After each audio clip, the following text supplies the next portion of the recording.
Assalamualaikum warahmatullahi wabarakatuh. Perkenalkan, saya Muhammad Abi Muzaki dari kelas 12 IPA 2, absen nomor 13.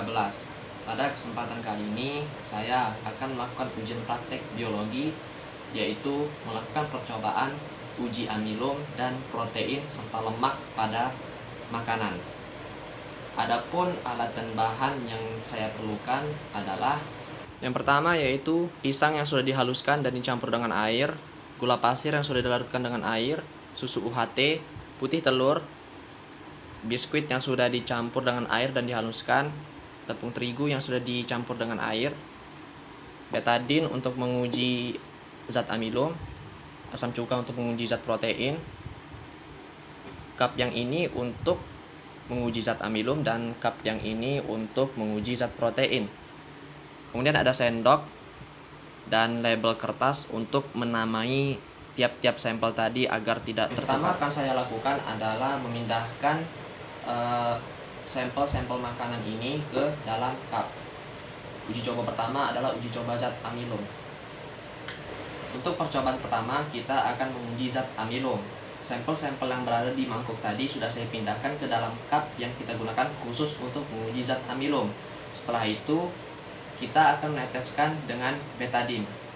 Apabila zat makanan tersebut berubah menjadi warna kehitaman, itu berarti zat makanan tersebut mengandung zat amilum.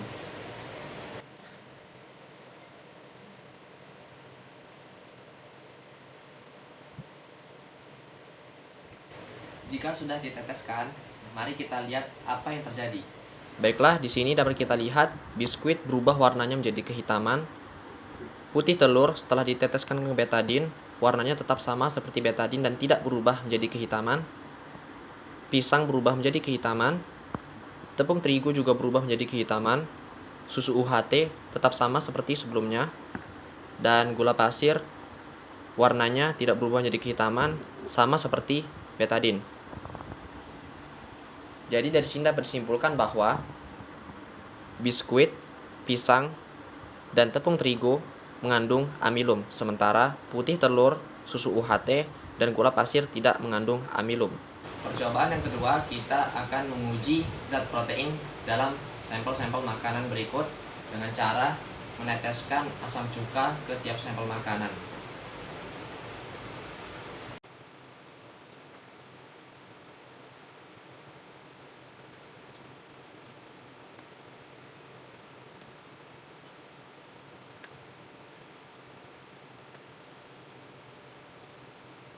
Selanjutnya kita akan melihat apabila sampel-sampel makanan ini mengalami pengendapan atau koagulatif, itu artinya makanan ini mengandung protein.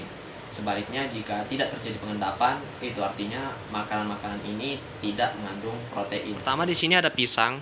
Dapat kita lihat bahwa pisang tidak mengalami pengendapan setelah diberikan asam cuka, masih sama seperti sebelumnya. Lalu yang kedua di sini ada putih telur, dan kita dapat melihat bahwa pada putih telur tersebut terjadi pengendapan atau penggumpalan. Lalu yang ketiga ada biskuit, dan tidak terjadi apa-apa pada biskuit, masih sama seperti sebelumnya. Lalu ada tepung terigu, dan kita lihat tepung terigu mengalami pengendapan karena bagian permukaannya terlihat lebih cerah daripada bagian dasarnya.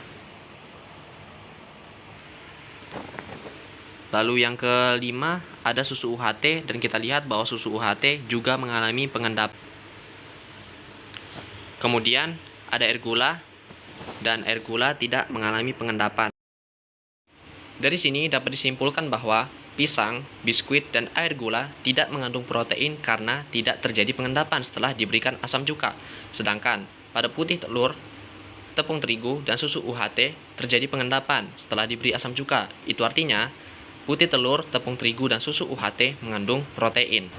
Percobaan yang ketiga atau yang terakhir adalah kita akan menguji lemak dari keenam bahan berikut, yaitu ada putih telur, minyak goreng, pisang, nasi, susu kental manis, dan mentega.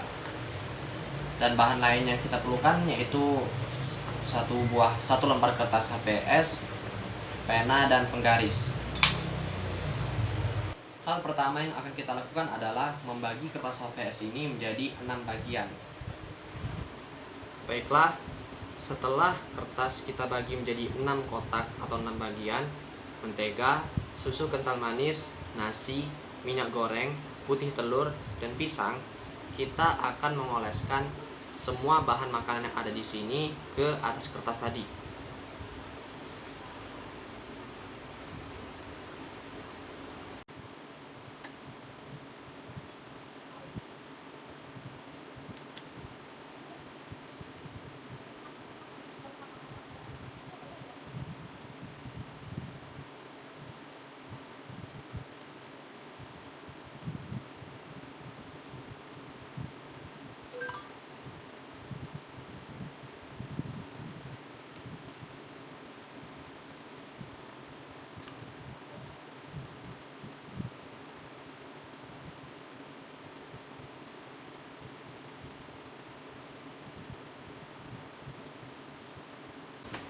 Setelah semua bahan makanan tadi kita oleskan, maka selanjutnya kita diamkan selama kurang lebih 5 menit. Setelah kita diamkan selama kurang lebih 5 menit, mari kita lihat apakah bahan-bahan yang kita oleskan tadi itu mengandung lemak atau tidak. Caranya adalah, jika kertas yang dioleskan bahan-bahan tadi itu berubah menjadi transparan, itu artinya bahan-bahan tersebut mengandung lemak. Sebaliknya, jika bahan yang dioleskan tadi tidak menyebabkan kertas menjadi transparan, artinya bahan-bahan tersebut tidak mengandung lemak. Yang pertama di sini ada mentega. Dapat kita saksikan bahwa mentega menyebabkan kertas berubah menjadi transparan. Lalu di sini ada susu kental manis. Susu kental manis juga menyebabkan kertas menjadi transparan, tetapi tidak setransparan ketika dioleskan mentega. Lalu ada nasi. Nasi tidak menyebabkan kertas menjadi transparan. Lalu minyak goreng menyebabkan kertas menjadi transparan. Putih telur juga menyebabkan kertas menjadi transparan. Dan pisang juga menyebabkan kertas menjadi transparan. Dari sini dapat disimpulkan bahwa mentega, minyak goreng, putih telur, dan pisang mengandung lemak yang cukup tinggi. Susu kental manis juga mengandung lemak, tetapi kadarnya lebih rendah dibandingkan mentega, minyak goreng, putih telur, dan pisang.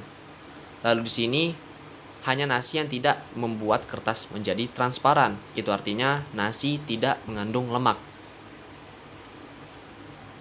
Dari percobaan-percobaan yang telah kita lakukan tadi, dapat kita simpulkan bahwa pada percobaan pertama, kita bisa menggunakan betadine untuk menguji kandungan amilum pada bahan-bahan makanan.